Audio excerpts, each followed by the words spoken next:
quarterbacks coach and D coordinator for Scott Rice at McFarland. And before that, I was an assistant under Al Menard from 93 to 2000 while I was going to college, just getting started teaching at Edgewood High School.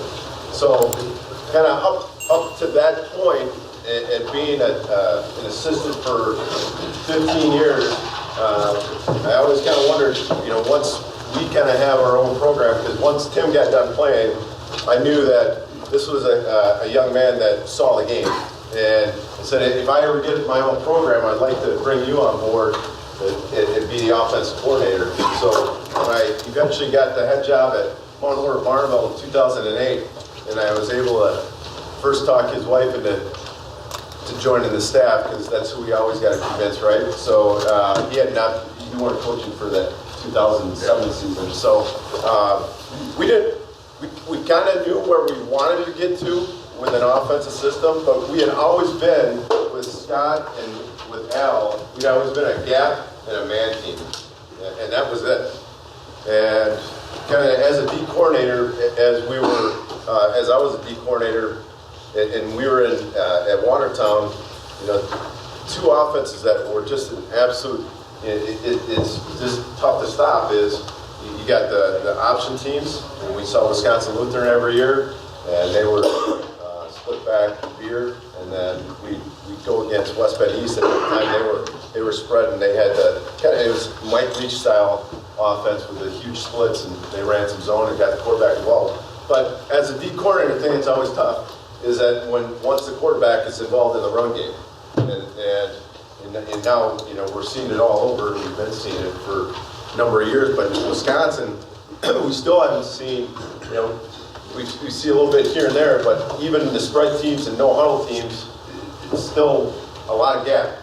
And so in 2008, we decided that if we're going to start something, instead of kind of like easing into it and be, because at Monona Grove, they had always been a gap team and an I-back under center team. And so we said, hey, we're going full bore. We're going to be inside zone and outside zone, and that's it. And we were under center that first year up until about, midway through the season. And we went, Then we started going to the gun. We were still a huddle team, and we had to convince our kids that because they've had some success, but they had never won a playoff game. But even though they had never won a playoff game, they still were fighting the fact that we were just going to stay zone. And you had the whole mentality that it was finesse. So back in 2008, we had our offensive line, and I've been coaching for 24 years. I've been coaching O-line for 20 years. Our offensive line in 2008 until about 2010 were all guys about my size. So that was also part of the reason why we felt we have more success with zone, because if you're a gap, now you got to get the double team and all the way back, and you got to have guys that can move people. Well, with zone when we first got going, is that we would maximize our splits, and they were basically, we just wanted a hat on a hat, and it wasn't pretty. It wasn't always, we weren't mashing people, but we were getting the job done. And then in 2009 is when we decided that we're going to go no huddle. And that's kind of where, so since 2009, the offense that we have now is not exactly what it was in 2009, because every year that we've tweaked it, but that's kind of where we got our start. And then Tim's put the stats up here, and I'll let Tim talk a little bit about the stats, but the reason the stats are not to show you, look how impressive the stats are, it's to show you that the balance that we have, and we've done it every year, because we get asked, our quarterback, we don't have the quarterback. Yeah, you do. You just make it fit. We've had years where a quarterback, we'll lock the backside and we're not reading it. He can't run. In 2012, when we made it to the semifinals, it was with a kid that never ran the football but could sling it. And we had a back that was, I think he ran for like 2,400 yards. So, and then we've had, if you remember the name Max Myler at all, he was our quarterback for 3 years, sophomore through senior, and now he's playing quarterback in Lindenwood. He was a true dual threat. Probably better runner than passer, but still was very good at throwing the ball. Now this year at Monona Grove, we got a kid that's a junior that not only can sling it, but he's like a legit 4-5 kid. So we've had them all, but if you want to. Yeah, going back to 2011, first year we really went fast up tempo, and we are, since 2011, we've been, as soon as the ball is placed down, we're going as fast as we can. And that's when we really kind of took the next step on offense. And in 2011, I mean, again, Coach, you just talked about, we had a quarterback that was really a running back. Obviously, he didn't throw for a lot of yards. Then the next year, Coach was just talking about it, had a kid who could throw it but couldn't run it. And then after that, kind of got on the street where you get kind of the dual threat, which is obviously ideal, but we've been able to do it with all different types of players. So, and nothing has changed. We've been running the same scheme up front ever since. And our whole philosophy offensively starts with, we're going to take what the defense gives you. And that sounds so simple, but we will read absolutely everyone on defense. We'll read a D tackle at times, we'll read a D end, we'll read an inside backer, we'll read an outside backer, we'll read a safety. So we will read absolutely everyone depending on the play. But our main philosophy is we are going to be downhill and downfield. So downhill run game, downfield throw game. And the misnomer of spread teams, no huddles, it's finesse, it's basketball on grass.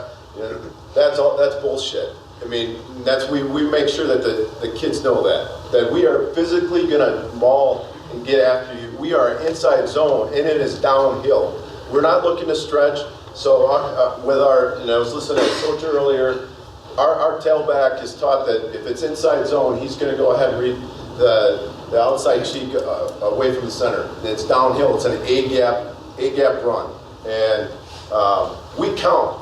Everything that we did do in the run game came from the University of Oregon. If you can get Steve Greatwood's DVD, and if you're going to run any zone, Steve Greatwood is excellent, and we just basically stole everything the University of Oregon was doing in the run game when Chip Kelly was there, and then kind of added a little bit of Baylor philosophy to it as well.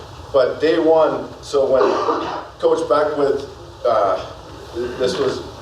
Coach Beckwith's second year, the year before had a stud running back named Torrin Young, and now he's playing at the University of Iowa. They're an I-back gap team.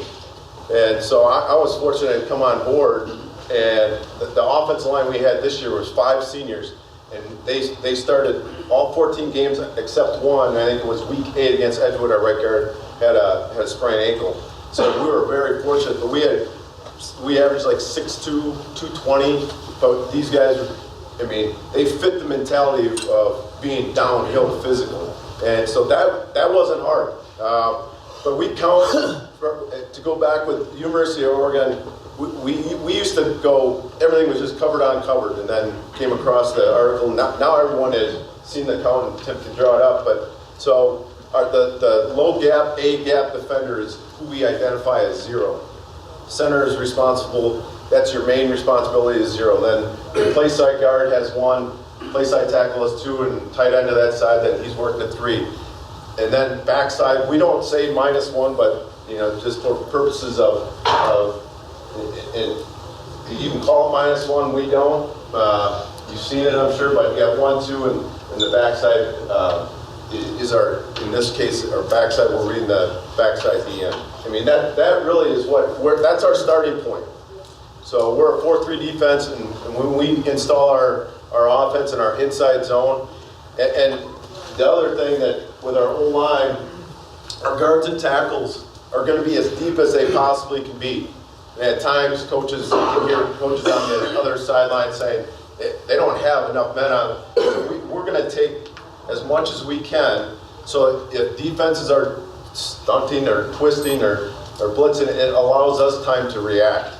And we've done it with like 3-foot splits. We've done it in 2012. Was the biggest O-line that I've ever coached. We averaged 6'4", 265 pounds across the board. and we made it to the semifinals, and we show up, and we thought we were big, and then Captain Memorial showed up and said, no, you're not. And they were, that year, like 6'5", 285, and I'm not kidding, they made us look tiny. But that year we had 18-inch splits.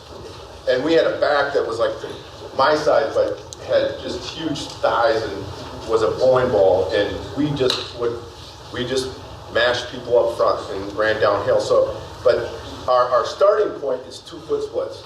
And everything is like, and then we call them, and we stole this from Oregon. Depending on the play, depending on who we're reading, we use smart splits. So at times on the backside, if that backside tackle, if you want, if he can go ahead and cheat and wind that backside tackle to wind that read so the QB gets a little bit longer to read that, then we'll go ahead and do that as well. And then, that is what we hang our hat on, and also we tell our guys, if we just get a hat, now we want to be physical, but the big thing is our back is going to bring the backers to us, but we want a hat on a hat mentality. So in this year, inside zone, I think we were just talking, we had 89% of our runs. Basically, yeah, 89% of our runs this year was zone based. This stat on here is just inside zone right here. We're reading the end. We ran it that many times with the RPO attached to it, whether it was a bubble screen, screen up to number 1 or number 2. And you can just kind of see going through the pass game. The reason why we do it, easy throws, right? Obviously, easy completion, high percentage. We had a lot of completions for 7 yards per attempt. We talk about attempt rather than per completion, because you're going to have 0-yard games. 7-yard complete or 7-yard attempt is a 7-yard rush average. So when we're looking at it that way, we obviously have 10 incompletions, but those are 10 0-yard run plays. So 7 yards carry, 6 yards carry, basically is the way we look at it. So we're getting positive yards on easy throws. Obviously, with the different RPOs that we use, it allows us to control the box, get less guys in the box with whether it's a safety or outside backer, we can control that, gets us out of bad plays. And lastly, we get the chalk last. So no matter what the D is doing, we have the answer to whatever they're doing, where we're going to be successful on each run play with an RPO attached to it. Okay, just kind of a little breakdown of practice. This year we went back, going to MG, we were 1 platoon. The 2 previous years before that we were 2 platoon, and before that we were 1 platoon. So our practice is obviously from going from 2 platoon to 1 platoon, things got scaled back. So the way we practice, and basically going through how we practice to get to where we're at with the RPOs.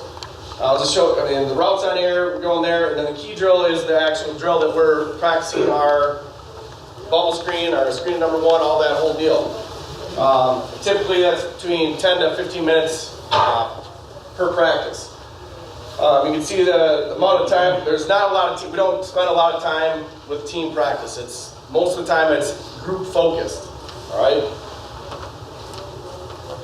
Okay, so first clip we'll have up, this is just a base drawing of like what key drill would look for us. So O-line is in Indy O-line.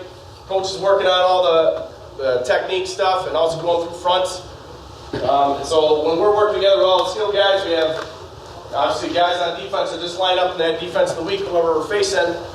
And I'll be standing behind the quarterback and moving pieces, whether it's the will if we want to widen them out, okay, or make the play tighter, pre-snap, and we got multiple groups going. So our first offense would be up, second offense would be behind, ready to go. So defense will stay put, they're lined up, and then quarterback is going to know pre-snap. So pre-snap, we're going to look like this. We got safety off, say he's off 10 yards. Okay, to us that's 3-on-2 math. We like our odds. We're going to catch the snap and throw it immediately. Okay, if we get safety walk down, it's 3-on-3. They're playing tight. We're probably not going to throw it. So then our next week we go to the run game. Okay, and then, so we're doing this in practice, we're just reading the end, okay, and we'll run from there. And the last part of it would be the post-snap with the attached bubble. Obviously, For, let's say safety's down, okay, we got 3-on-3, DN crashes, forces us to pull it, QB pulls it, and then he's got the option obviously to run it or throw the bubble, depending on what, say that Will would do if he's going to leave this Z uncovered or if he's going to run with them. Okay? Here's just another same deal. Now it's a split side run. We got a bubble on one side, we got an arrow attached on the back side. Okay, same thing, concept going here. We have this up, we're pre-snap. Again, we're always looking to throw first. Pre-snap, we want to take the easy 3-on-2 if we got it. Okay, so we're looking. It's open, we'll throw it. If not, then it comes back to our post-snap read, which is DN. So we got our DN there. Quarterback's going to read it. Okay, he widens with the arrow. It's an easy give. If he squeezes down, then it just becomes pull. Right, and then quarterback can pull it. And again, same with just talking about the bubble. He can pull it, keep it, or if, say, Sam plays QB, then he can go ahead and throw it out to the arrow, and it's one-on-one. All right, so here's the first clip. This is week 2. Week 2, we run split side, inside zone. Okay, pre-snap. We got 3 for 3 out there. Quarterback doesn't like it. Guys are right around 8 to 10 yards. Okay, this isn't our ideal spacing. This is again week 2. Ideally, we'd like our number 2 receiver split a little wider. We want to stretch the field obviously horizontally. Our base alignments for our receivers are outside guys are 5 yards from the sideline. Inside guy is 6 yards from the tackle, and then the number 2 receiver would split the difference. Just on base alignment. For whatever reason, he lined up a little tighter than normal. And he doesn't do his job, you see on this play. This is pre-snap, he knows we're running it. Okay, so it's just a run. Receivers don't know the difference. They're going to do their job, and our receiver here should be blocking most dangerous man. All right, so he should be coming off the line, slow, reading whichever safety's going to run the bubble.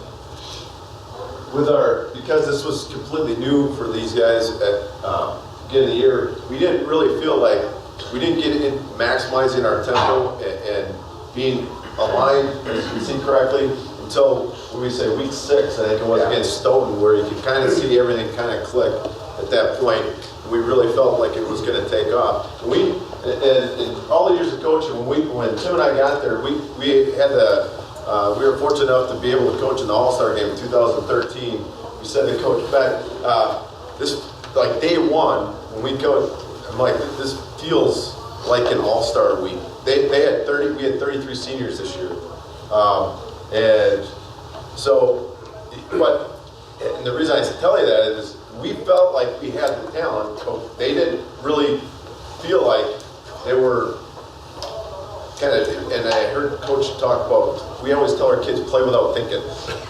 And they were thinking a lot up until that point. So all the way until week 6, we were doing a lot of thinking, and so it took a while to get things rolling. But and as you can see, this is inside zone to the left, like Tim was saying, split side. If you watch our play side guard or left guard, he should have his eyes he shouldn't even be given a hand. He's working. He should be taking a step from the left, and he's going to tempo it to the second level. Now that was probably our biggest kid.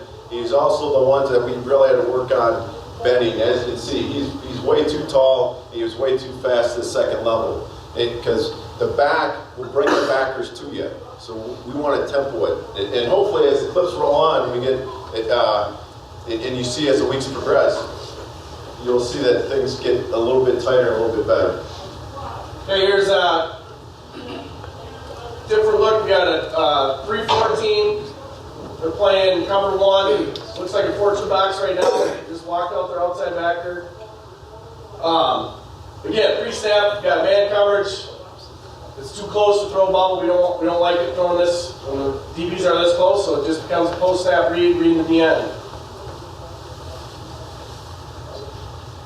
Obviously, again, what else we like with the zone, with the bubble, is getting rid of defenders. You have to man up or pull them out of the box, one less guy to block. And the other thing, if you watch our QB, so you want to make sure when we go, the mesh is hip to hip. So for the QB, it's hip to hip, and we were just meeting with a staff last week that was asking some questions, and how does the running back know? You've heard, like, you feel the back of the hand. We run it every day, and it just becomes a feel. But you want to go make sure it's hip to hip, so you do get used. I mean, that's selling it. And then the other thing that Alec, our QB, and he got better as you wore on too, is make sure that you're accelerating out of the mesh, and it becomes a natural block then. In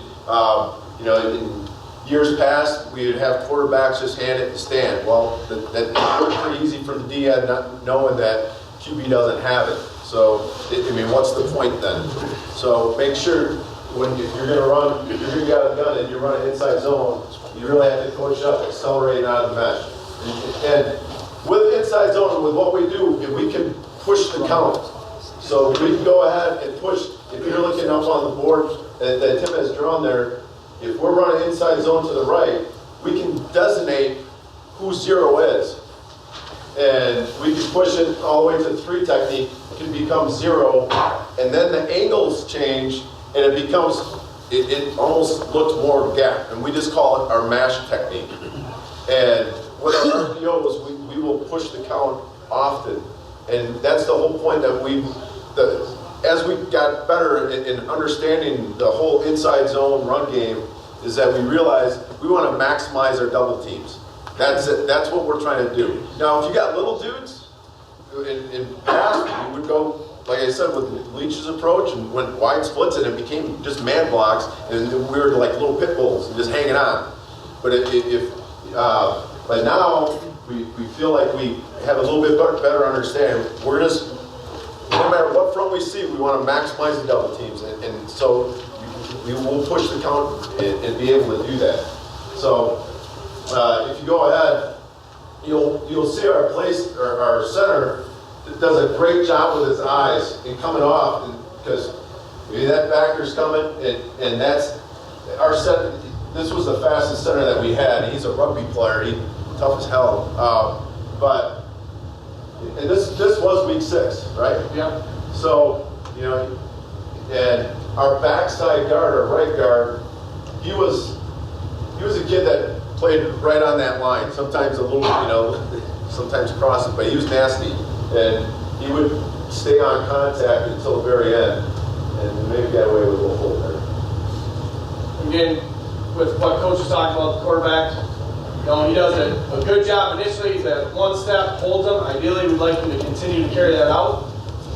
But just that one little step did help hold that in just for that split second, just for our back to go ahead and make an arm tackle miss. The next clip, so what teams do, what do they do on the backside then? They scrape exchange. And so if we see a team that is scrape exchange team, and why we call it an 18-inch cutoff, because I heard it from University of Oregon. So if you start to see pre-snap, and here we go with a long count, we're going with our check tempo, the DN rocks, and so we get a sneak peek, we get a preview that DN's rocking into that B gap, and the wheel's coming around. So the backside tackle is responsible, he's your sifter. So he's got to cut off the B gap, and we told him all week, they will do this, and if we see it, we're gonna hit a home run, and we did. 55-yard touchdown, and then you feel pretty smart as a coach, and kids are coming over the sideline, and say, hey, well, you told us. Yep.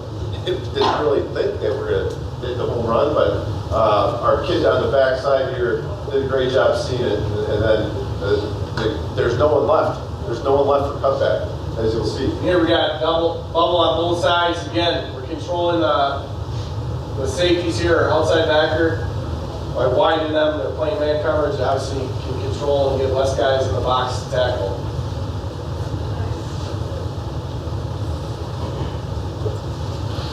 So right now, that was the DN kind of rocks. Our backside tackle does a great job cutting them off, goes around, and our little guy can scoop.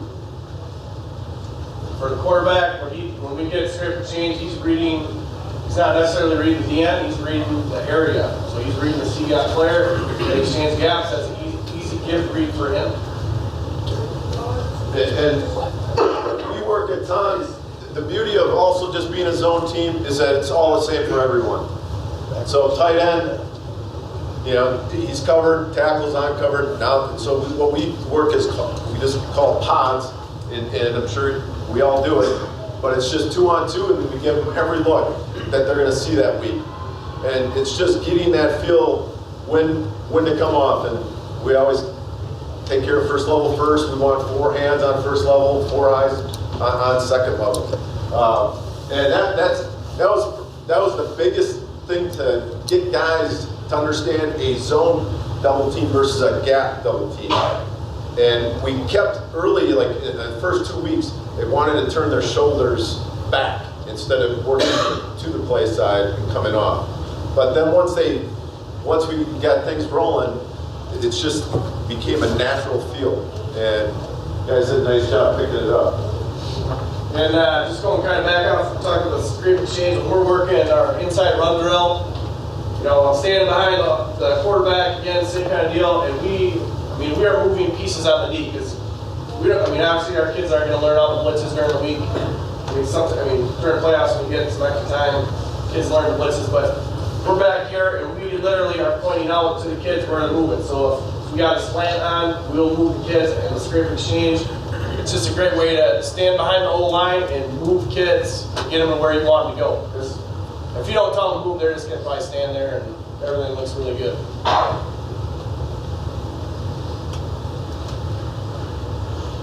Okay, here's an open set. Now we're still playing against a man team. We got 4-3 box. Obviously not ideal to run against.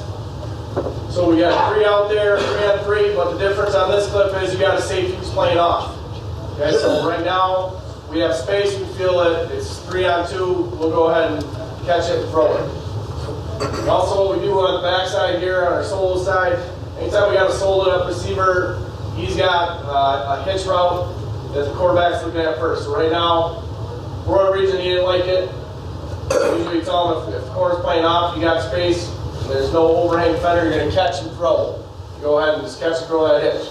Well, I do like the bubble, a little better player over on that side, so he went that route. Again, what we're telling our number 2 receiver here is most dangerous man. So right now, he does a great job coming slow off the line of scrimmage to go ahead and block whoever's going to run the ball. So in this case, it's the backside safety, the safety who's manned up on number 3. Sometimes they switch it out, and number 2 is running the bubble, and they switched off. So he does a great job there. Then we're always sending our number 1 receiver to the corner. Just kind of hands on look. Just kind of see that there's a lot more space. And I think that's one of the things that we do really well is space the field. Just to maximize one-on-ones. We want as much space for our kids to operate in a one-on-one situation. Is your back when you're throwing the ball here? Yep. So anytime there's a pre-snap, predetermined quarterback, will let him know that, hey, I'm throwing it. Okay. Otherwise, if he didn't say anything, they go ahead and mesh, and then it might be a pull throw later. And if you watch our center, he was a guy that was so fast we had to slow him down. So this was week 2 on contact. His feet come together. As the season progressed, we really worked on just widen your base. We start with what we say a jumper stance. So if you're going to jump and go get a rebound, that's where your feet should stay in that path the entire time. And you're just watching him right here. He's falling off because a lot of times if you are covered, it's gonna be a solo block. And listen to Coach from Mankato State. I liked what he had to say about by the 3rd step he's going to turn. But we were just saying, well, do we want to tell our kids that? Because you know what will happen.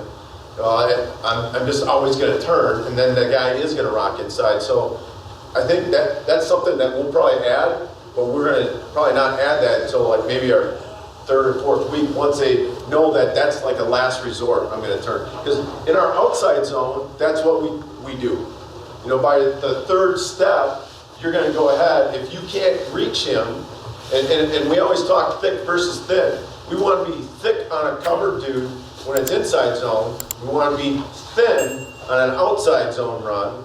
And we always work, and we just do the one, and if we're running outside zone, we'll put the one-on-one, we'll really make that guy work. And we always say our first step, we don't ever talk steps. We got back in 1993 when I started with Al, everything was, you had a lead step, you had a 45 step, you had a bucket step. We got from the University of Arizona, one of our buddies was a GA there, I think it was Sonny Dykes, that just would tell the whole line, it's width and depth. Whatever your job is, you just gotta make sure your first step, you're getting enough width and depth that your hat can cover up that play side. I thought, you know what, that's pretty good shit. So, you know, we don't have to have 14,000 different terms. Let's just, hey, if we're running, if I'm a guard and here's a three technique, if he's tight, my first step, I should now cover him up. My second step is gonna go right through his crotch. And then we're gonna go ahead and climb and stay on that path. If it's outside zone, now my second step should be covering up his outside foot. So I gotta get enough depth and width to get there. So that's all we ever talk about our steps, it's just depth and width. Did I take a snooze on us? Before the laptop, that wasn't before. So, and for, I think we were talking, Marty Costello, I think he's now in Canadian Football League. He was up at, where was he, Clef? Where was he? He was at Stevens Point. So, when we were talking to him, because he looked at our offensive line, he goes, hey, just talk me through your steps. He goes, I would never do that. We always, and I said, well, that's good for you, but we got different kids than you have. So not all of our kids are great at moving. So we always start day one just working first step, second step, and then pound, pound, pound, and we work our, you know, we work a ton on boards. But he's like, you guys are very like tall. And I said, well, because they come off the ball and they're like flying off the ball watching his, but I'm like, you gotta remember, our dudes aren't always that athletic. So we have to give them a frame of reference, somewhere to start. And if you've never been a zone team, you can't just go, hey, just go fly off and go get them. I mean, so, because you're gonna have guys falling off, just like our center did in the last snap.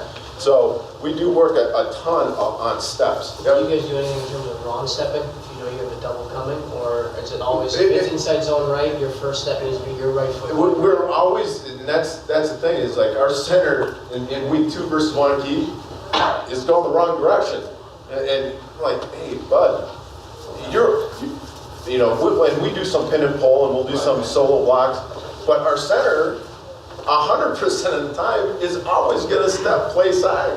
Always. Now, for the most part, in our base, yes, we're always stepping. We should, if we're running inside zone left, we should all be taking a step with our left foot. Yep. And then if we have if we got a 2-eye, instead of punching, and this came from Steve Graywood too, and the stuff works, is if I got a 2-eye, my center's here, and I got to work there to the stack backer. We don't punch, we use a flipper. And so the first step is a 6-inch step, and our elbows go right here, never too far back to expose. And then our second step, we're going to unleash and uncork the hips with a flipper because it maximizes surface area. When you go ahead and punch, you have a tendency to punch and avoid. And then you got a dude splitting the double team, and he's in the lap of your quarterback or running back. All right, this up here, we got 4-3. You know, playing cover 4 and cover 3 against us. Right now, again, safety's rolled down. Got a cover 3 look.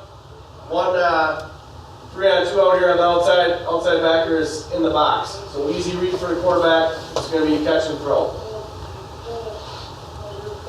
What we tell our bubble guys is just open.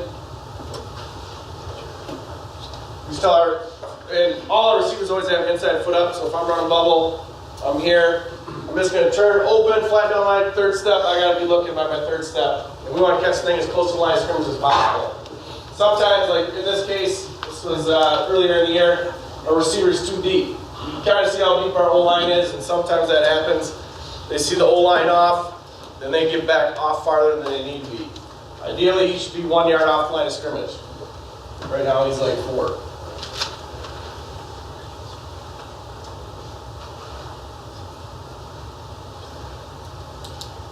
And for our receivers, we just want to be pests.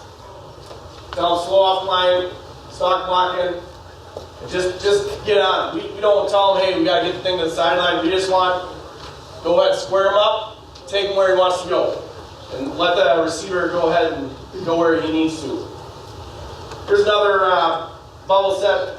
We have now our receivers in the backfield. He's gonna, we call it jump motion. He's gonna motion, give us the same look as earlier against that same team that was playing cover 1 against us and wasn't allowing us to throw bubbles. So we go ahead and put it in the backfield. He goes ahead and get motion. Now we got a chance to throw a bubble because they don't have 3 for 3 at the line of scrimmage. It gives us a chance to get our playmaker the ball and go ahead and just run. Again, same thing for quarterback. This is all he's reading, the same thing we did pre-snap on the other snaps. He's just looking, it's a 3 on 2. No one's running out there to guard him, so that's easy for him. Go ahead, catch it, throw it. The back knows too at this point, hey, no one's running with them, I know I'm not getting the ball. We work this again, same that key drill. We work all our RPOs, just go ahead to all the scenarios that can happen. No one's running, the back knows he's not getting it. If someone runs, if that backer flies out, say this inside backer flies out for whatever reason, or the safety drops down, he knows right now we're going to go ahead and run the football.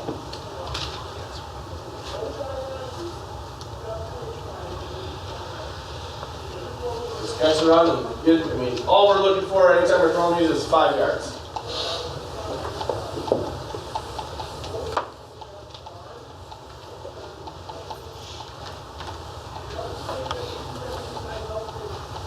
Here's a case where we've got the odd front, so the 0's the nose. We're actually cutting off the backside and the end. Okay, just based on the count. Because there is no outside backer out there. Okay, another play that we run a ton is this is an arrow concept. Same thing as bubble, the only difference is now we're running to our tight end rather than a third receiver. So again, none of the jobs change. Okay, our X in this case is going to be slow off the line. Again, he's going to block the most dangerous man. Okay? And then again to the solo side, we've got the hitch. We'll take it if we can get it. Same thing here again. We do it against all the fronts, so this is against a 3-4 team that we're against. Same deal. I just drew the slow way. He's literally blocking the X, he's blocking Sam or the rover, whoever is running to arrow. In most cases, it's usually the outside backer with the safety playing off. Okay, so here we got a 3-4 team playing cover 2 against us.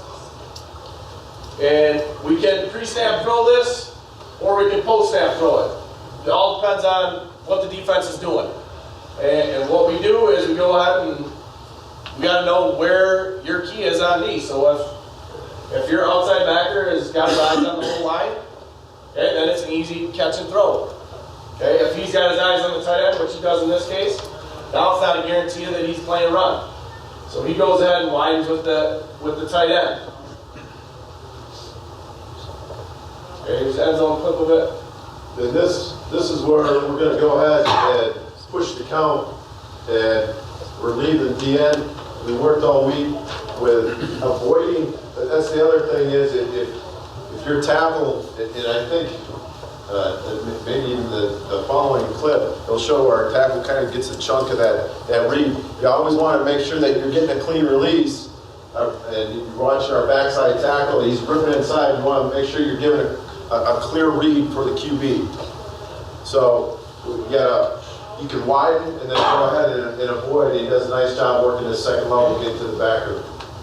Tim, is pre-snap going, knowing that he's not throwing the pass, he's going to basically read from second level to first. Because he needs the linebacker first, tell him it's not. Pre-snap. Yeah. So pre-snap, he knows right now that tight end is reading the outside backer is reading the tight end, so he knows right now we got to run it because this kid is going to run with the arrow. If he had his eyes inside, which I think there's a clip later, where the outside backers where you can say the tackle, now he can throw it because he knows right now he's getting a run read from the backers. Okay? And what we tell our quarterback is pretty simple. We don't say anything about square shoulders or squeezing down the line. It's literally, is he going to tackle the running back or not? So if that end's going to tackle the running back, we're going to pull the ball. Otherwise, we want to give the ball. And that's just the way we're built up front. We want to run the thing downhill. We want to give it to our back. You can see the space it creates just by widening the outside backer. Same clip again here. Outside backer, he's got his eyes on the tight end. Widens for a step. And our receivers again know based on, and this has happened in games, sometimes they will go ahead and block the outside backer right away, but then as the game goes, you just talk to them and say, hey, we don't even need to block this kid, let's go right to the safety. This happens a lot too when you get to second level. Guys don't make blocks because they're breaking down and then pieces move.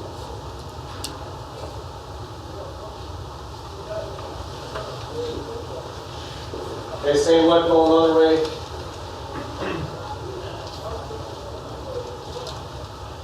You can see our tight end get lazy at times, knowing that he's not getting the ball. We'd like to play with a little more speed to threaten that outside backer and make sure he can't make a play.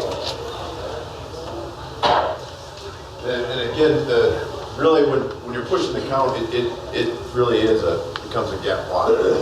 But we don't ever talk gap. We just tell the kids this is our mash technique. So that's right. That's what you see out there. And here's the other beauty of the count is that, especially with Homestead, if you know anything about Homestead or been able to see them the last couple of years on D, they'll have a different look every snap. You don't know where the linebackers are going to be. So in years past, we'd say, okay, this week you're going to get an under front. So we're going to work against an under front all week. We're going to get an over front. With the count, it doesn't matter what front because it's just all about math and knowing who 0 is, 1 is, and 2 is. I see Steve here and from Baraboo, they are a pain to go against defensively because they move a lot and always gives us issues. So, but the beauty of the count is that it doesn't matter. The kids don't have it locked in their head that this is what they're going to see. And when we first started this, we would see a junked up defense every week. Back in 2009, 2010, and one and keep made us look foolish when we were check tempo because they would give us one look pre-snap and then post-snap. We had Pat Rice's cousin who was on our staff as D coordinator, and he goes, they just made us look like idiots. This check tempo is stupid. And I'm like, thanks, Andy. Yeah. So, if you know Andy Rice, he's pretty blunt. So, but he was right. It did make us look stupid. That's why we go fast tempo. Everything. So we don't have defenses bouncing around because if they do bounce around, they're going to get hurt.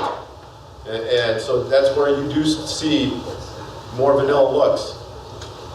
So that's the other advantage of the count and fast tempo. Okay, so here again we got 3 receivers this side, we're running bubble on this side, we got an arrow on the solo side. Again, pre-snap, we got safety walk down, 3 for 3 here, not ideal to run bubble.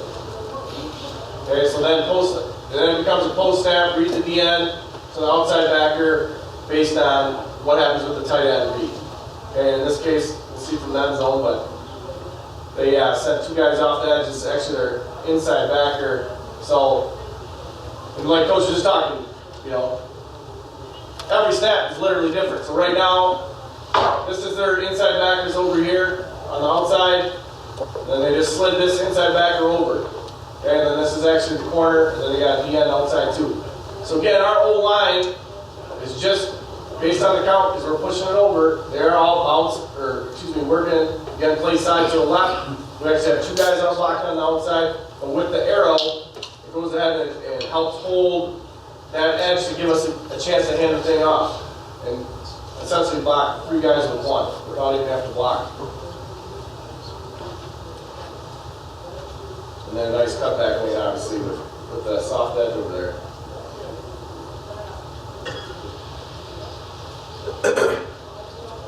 Okay, here we go. Here's now we got a double tight 12 personnel.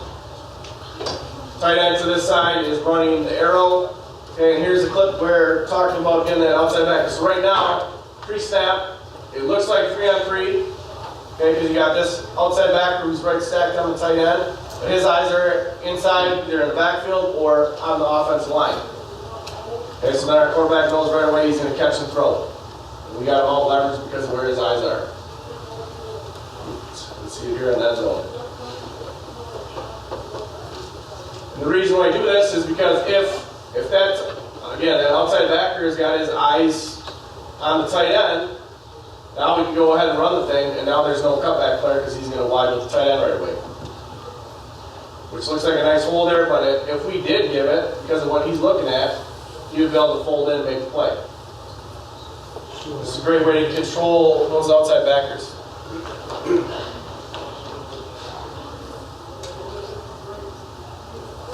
Here we go, here's same deal again. This is right, again, talking about the up-tempo. We had just run this exact same play, I believe, and then we had thrown it up top to our solo receiver on the hitch, got the first down, and then come right back again, and we run the same play again. Got the ball going somewhere else, and they brought their outside backer, who's over here now, to go ahead and discourage that hitch. Okay? And then obviously it opens the void to the solo side, so right now we got 3-on-2, no one's on tight end. So it's an easy catch and throw for the quarterback. Not a great job blocking on the perimeter, but nonetheless it's a 7-yard gain.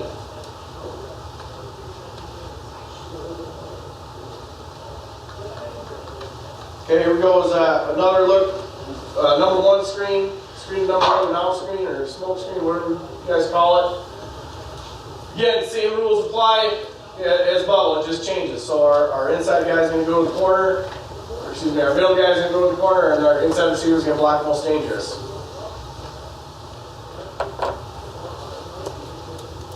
Again, the beauty of running zone read, you can run it either way. It doesn't matter if there's tight side, split side, and the beauty is we get to control who we want to control based on the defensive look. So right now, playing Washington West 3-4 team. I believe this is in the second half, so they had widened out their outside backer a little bit to the top side, wider than normal.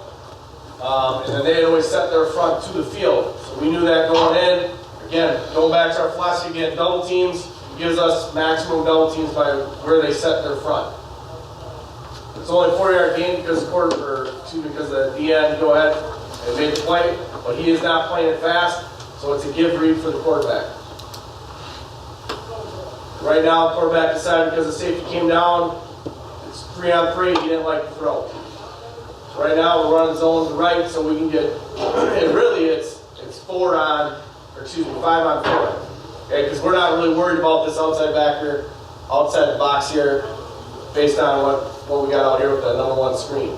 So Travis, your 0 in your count here would be that right inside linebacker? Right, yeah. And then also if their dude is, if their count, so you got 0, 1, 2 is out here, these two will communicate and give each other a heavy call.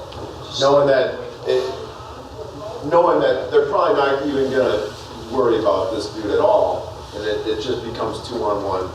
And even if he folds in late, then yes, they're gonna come up. But otherwise, it's just 2-on-1.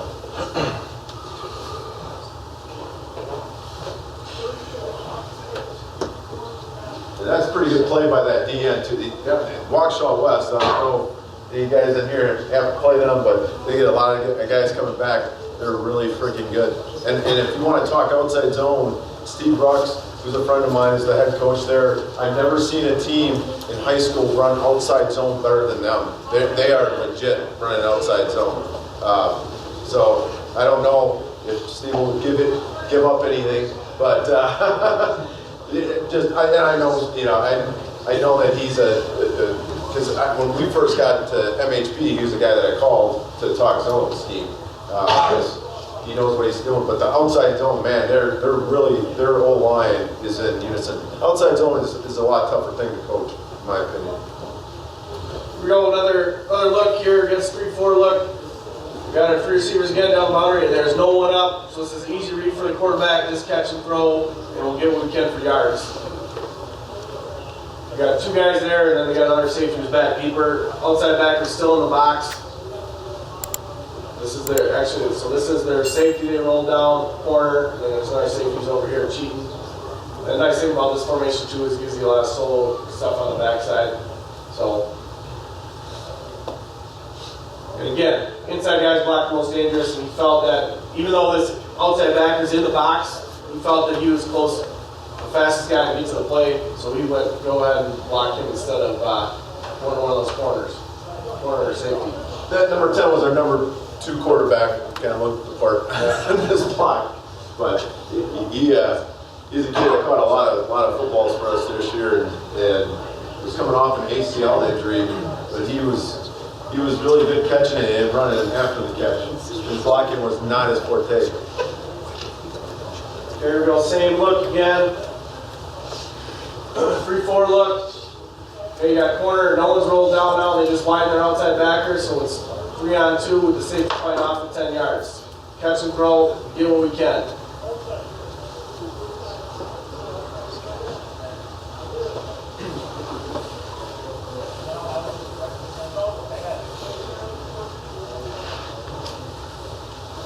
Go same deal, we got to push the count. Actually, on this clip, our guard went up to 2nd level. He should be working to this outside backer for whatever reason he did. But we end up, because of the base on the box, it's really 5-on-4 again.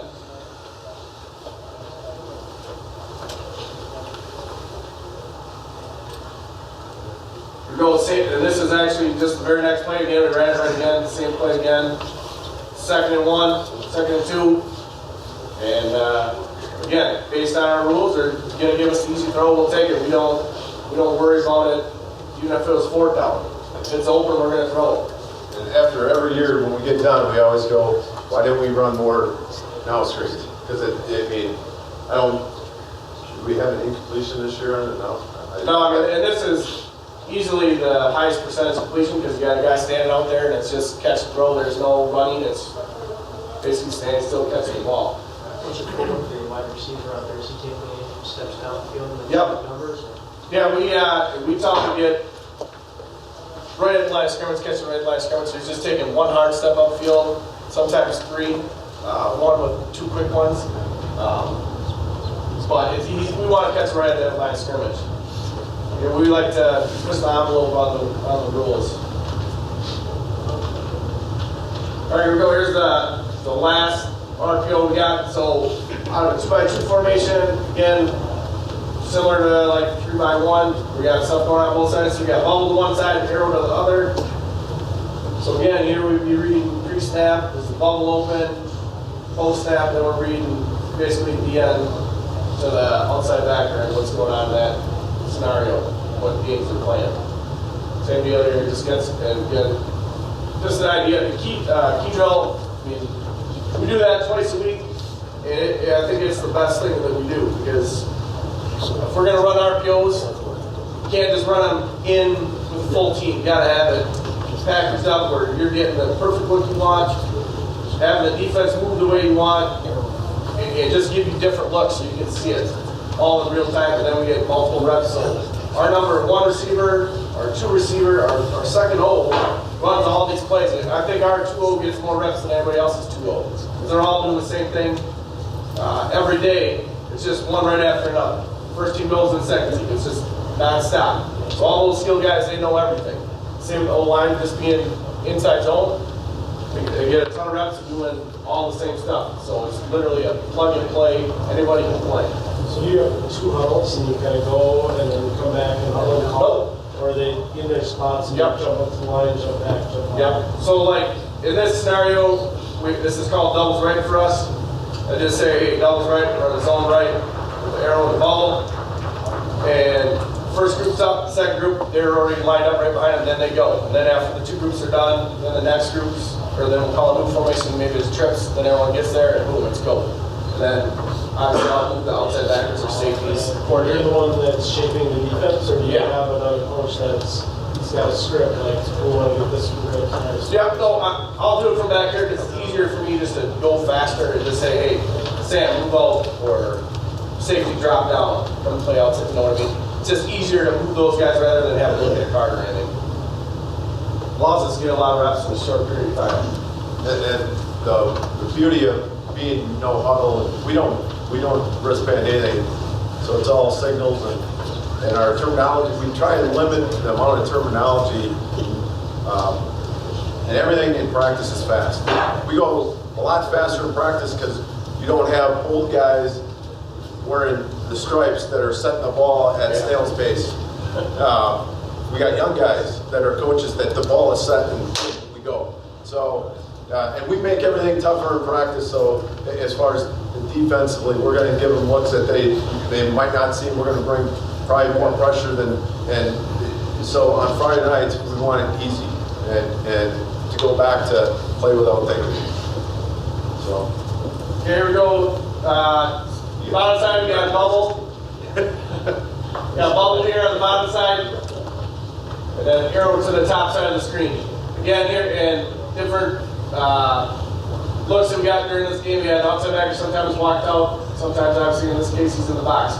So right now, the safety, for whatever reason, he didn't want to throw the bubble right away, and I think this was the first drive of the game. We're running it down pretty good, so he just stuck with the run game. So right now he decides not to throw the bubble. Now we're going to go ahead and run it, read the end, and outside backer based on what happens. And you can tell our back is thinking backside, but the backside inside backer we don't get to, and he then sticks it front side. He's a little guy that's tough to see. If you get behind those double teams, you can go ahead and bust one here and there. Okay, here we go, same deal again. This is the second half of this game. They actually walked out. The guy on the top screen was actually the outside backer, walked all the way out there. We got corner, safety in the middle of the field here. Just running the inside zone again. So obviously, pre-snap, we don't like bubble, we don't have leverage and numbers. And it becomes a post-snap read. Just read to the end. Right now we got the end coming up field. Outside backer is widening with the arrow route.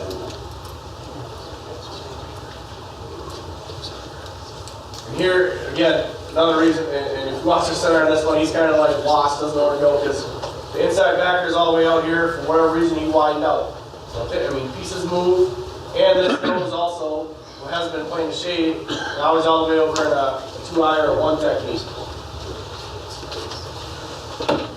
So our center should be stepping left and working all the way to 22.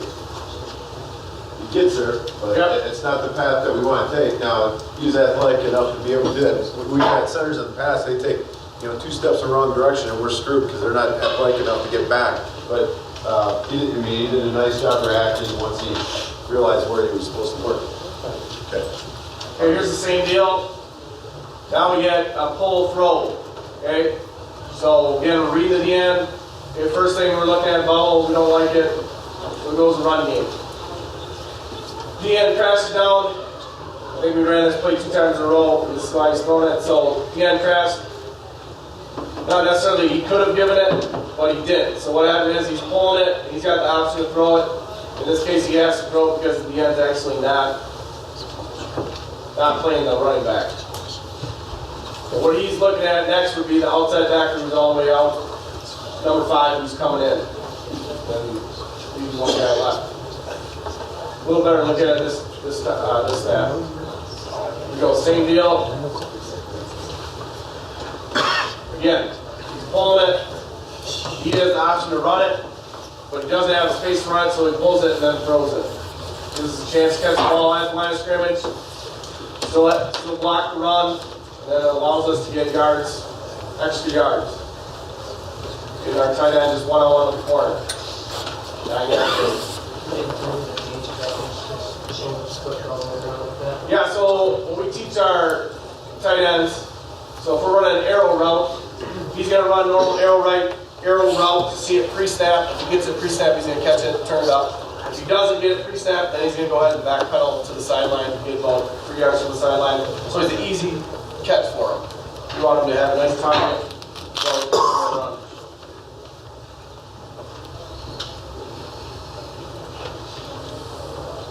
here we go, same thing. Now we got the outside backers blocked out. The bubbles not good.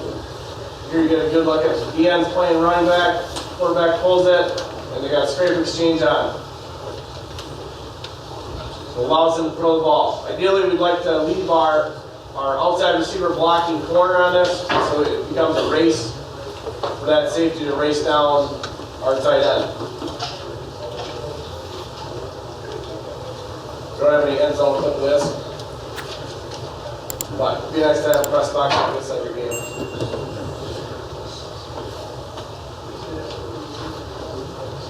So, I was telling you about Steve